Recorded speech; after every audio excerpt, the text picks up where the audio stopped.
খাদিজা কি করছো? তোমার বেবি আর তুমি ললিপপ খাচ্ছ? ও আচ্ছা, তাহলে চোখ বন্ধ করো, আমি তোমাকে একটা জিনিস দেব।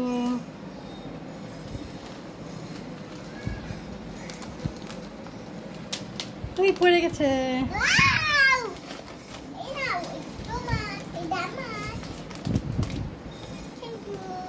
Welcome welcome.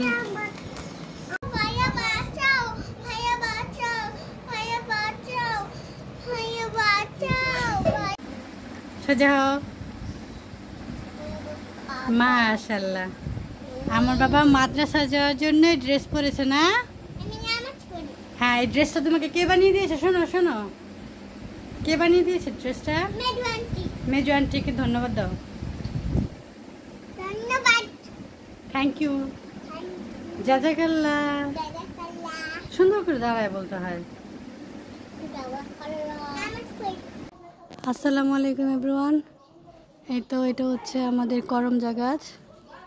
আজকে আমি আপনাদের করমজা গাছের ভিডিও দেখাবো, আশা করছি আপনাদের ভালো লাগবে। এই পুরোটা হচ্ছে আমাদের করমজা গাছ। এটা কিন্তু খেতে ভীষণ টক, কিন্তু খেতে একদম সেই লাগে। চলুন আজকে করমজা পারবো, এটাই আপনাদের দেখাবো।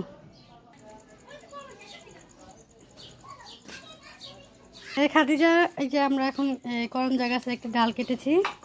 এটা কাটাটা আসলে দেখালাম না, মানে ভীষণ রোদ তো ভিডিওটা দেখা যাচ্ছিল না, যার কারণে আমি আর দেখালাম না। এটা কেটেছি। এখন আমরা এই যে এখান থেকে এই করমজাগুলো, এই যে করমজাগুলো কাছ থেকে দেখাচ্ছি, দেখেন কত সুন্দর, খুবই ভালো লাগে। আমি তেমন একটা টক খাই না, বাট এটা খেতে খুবই ভালো লাগে। খাই মাঝে মধ্যে যখন খুব খেতে ইচ্ছা করে। এই যে খাদিজা, খাদিজা তুমি কি করছো এখন? খাদিজার ভীষণ পছন্দ। হ্যাঁ, খাদিজার এটা মানে খুবই পছন্দ। খাদিজা এই যে করমজাগুলো এখন এগুলো সব আস্তে কাটা, করমজা গাছে ভীষণ কাটা, অনেক কাটা। মানে বড়ই গাছে এত কাটা থাকে না, এটাতে যে এত কাটা আছে।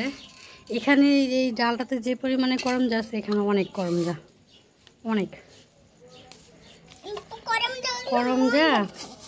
মরিচের গুঁড়ো লবণ দিয়ে কেমন লাগে খেতে? আমি খাইনি এখনো। খাদিজা, খাদিজা মরিচের গুঁড়ো দিয়ে খেতে কেমন লাগে? মানে ও আমার মেয়েটা খুব ছোট, কিন্তু করমজা মানে টক খাবার খেতে এত পছন্দ করে, ভীষণ।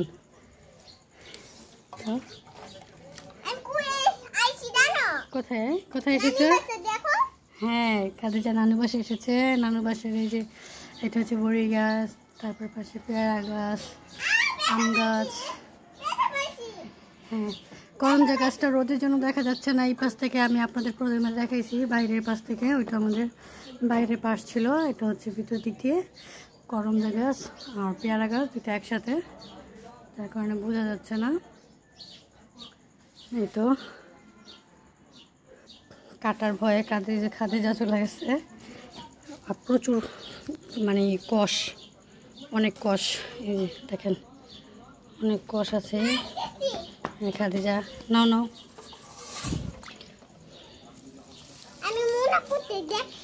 এটা এমন একটা মানে ফল, এটা চাইলে বাড়ি দিয়ে নামানো যায় না, এটা পারতেও অনেক কষ্ট। হ্যাঁ, তো এই তো আমরা এখন এটা আস্তে আস্তে উঠাবো। তো আপনারা ভিডিওটি ভালো লাগলে অবশ্যই লাইক আর কমেন্ট করে যাবেন। ধন্যবাদ সবাইকে।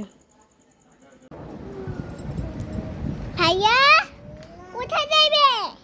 হ্যাঁ ভাইয়া, হ্যাঁ ভাইয়া, ভাইয়া ভাইয়া কোথায় যাইবে? নানির বাসায়। কই? কোনখানে নানির বাসা? দেখাও। এটা কি? এটা কি কি দেখে? না এই যে মা কই দাও মা? না ওলা বেশি লাগা দি। এই যে লিপস্টিক। তুই লাগা তুই লাগা যা। মানে লিপস্টিক লাগানো না এটা কি এটা কার দ্বারা নতুন করে দিই। কোথায় এখন বাবা? গুরু একটা খাইতে লাইছা তাই আমরা গুরু বাসায় না তুমি গরু বাঁচাইতে পারো না? নাই আরে কষ্ট হচ্ছে, কষ্ট হচ্ছে, অনেক কষ্ট হচ্ছে। খাইতে লাইছে একটা গরু নাই না আরে একটা গুরু খাইতে লাইছে একটা গরু কেটে লইছে। আচ্ছা আমার ছেলে বুঝতে চাইতেছে যে একটা গরু নাই, সব কাইটা করছে। মা দেখেন কত সুন্দর ফুল সেজেছি। আমার ঈদ মোবারক। ঈদ মোবারক। ঈদ মোবারক। মাশাআল্লাহ। খাদিজা এটা কে তোমার পাশে? ভাইয়া ভাইয়া এই যে দেখেন আজকে ঈদের দিন, তারপরে ড্রেস কি পরবে? বোনের ড্রেস নিয়ে নিছে, সে তার ড্রেস পরবে না। বোনের চুড়ি সব কিছু মানে বোনের সাথে আল্লাহ দিছে তাকে ছেলে বানিয়ে, কিন্তু সে হবে মেয়ে। এটা হলো অনেক সুন্দর মেহেদি লাগাইছে। হ্যাঁ খুব সুন্দর হয়েছে। দেখি মোহাম্মদ তোমার মেহেদি। এটাকে ঈদ ঈদ মোবারক লেখা আছে দেখো। মাশাআল্লাহ খুব এটা সুন্দর ঈদ হয়েছে। মোবারক। হ্যাঁ আচ্ছা